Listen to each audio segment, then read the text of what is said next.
Bismillahirrahmanirrahim. Assalamualaikum warahmatullahi wabarakatuh. Salam sejahtera untuk kita semua. Yang saya hormati dan banggakan Ketua Umum DPP PJI, Saudara Hartanto Buhori, Sekjen DPP PJI, Saudara Pak Muji Prasetyo, para pengurus dan anggota PJI, para wartawan peserta UKW PJI yang berbahagia. Pertama-tama, marilah kita panjatkan puji syukur kehadirat Allah Subhanahu wa Ta'ala, karena atas rahmat dan karunia-Nya kita masih diberi kesempatan untuk bertemu dalam keadaan sehat walafiat.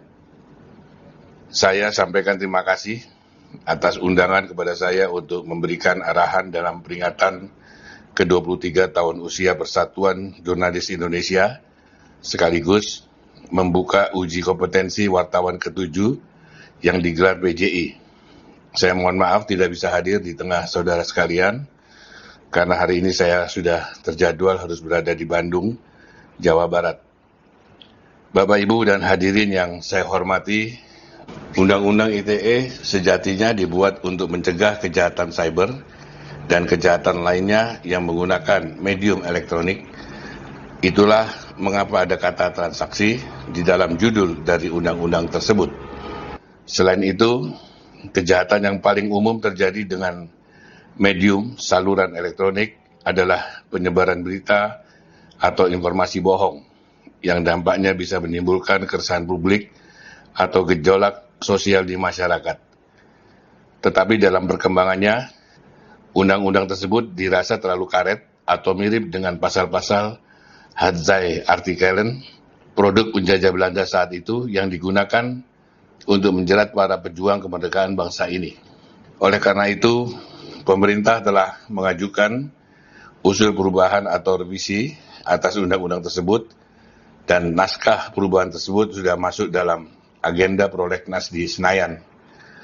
Sebenarnya, pers atau lembaga penyiaran elektronik terkait konten tulisan maupun siaran memiliki payung undang-undang tersendiri, yaitu Undang-Undang Pokok Pers dan Undang-Undang Penyiaran, sehingga di luar dari domain Undang-Undang ITE, kecuali jika badan usaha pers tersebut melakukan penipuan melalui medium transaksi elektronik atau sejenisnya.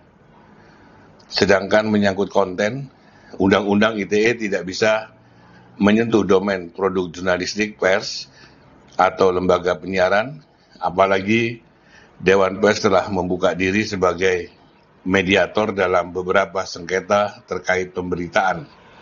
Namun tentu insan pers harus meningkatkan kompetensi untuk dapat menyajikan informasi yang both side, yang berimbang, yang lahir dari mekanisme check and recheck. Sebab terus terang, masih ada beberapa produk pers yang dikerjakan dengan minim kompetensi, bahkan justru mereproduksi konten atau informasi yang di media sosial yang diproduksi oleh masyarakat umum atau non-jurnalis.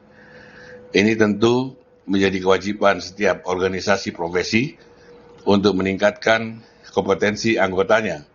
Salah satunya tentu melalui uji kompetensi wartawan dengan strata yang berjenjang, mulai dari muda, madya, dan utama. Bapak, Ibu, dan hadirin yang saya hormati, selain kompetensi individu jurnalis, perusahaan pers atau lembaga penyiaran juga harus melakukan adaptasi dan inovasi terkait perubahan pola kerja dan perubahan pola konsumen di tengah percepatan teknologi digital. Radio harus berubah sejak ada podcast, televisi juga harus berubah setelah ada streaming dan channel YouTube, serta platform sejenis.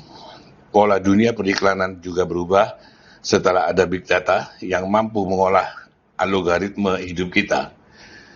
Ini tidak bisa dihadapi dengan biasa-biasa saja, karena siapa yang tidak berubah, dia akan ditinggal oleh perubahan global yang tidak bisa kita bendung ini.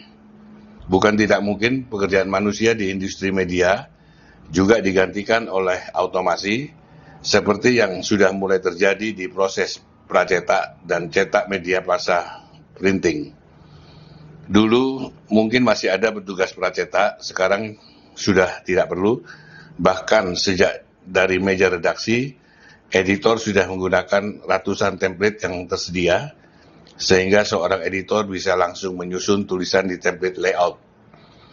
Sekali lagi, perubahan ini harus diperhatikan dengan jeli oleh semua perusahaan pers maupun lembaga penyiaran. Kiranya itu yang dapat saya sampaikan. Selamat atas peringatan Hari Lahir Persatuan Jurnalis Indonesia yang ke-23, dan dengan mengucapkan Bismillahirrahmanirrahim, uji kompetensi wartawan ke-7 yang diselenggarakan PJI saya nyatakan resmi dibuka. Wabillahi taufiq wal hidayah. Wassalamualaikum warahmatullahi wabarakatuh.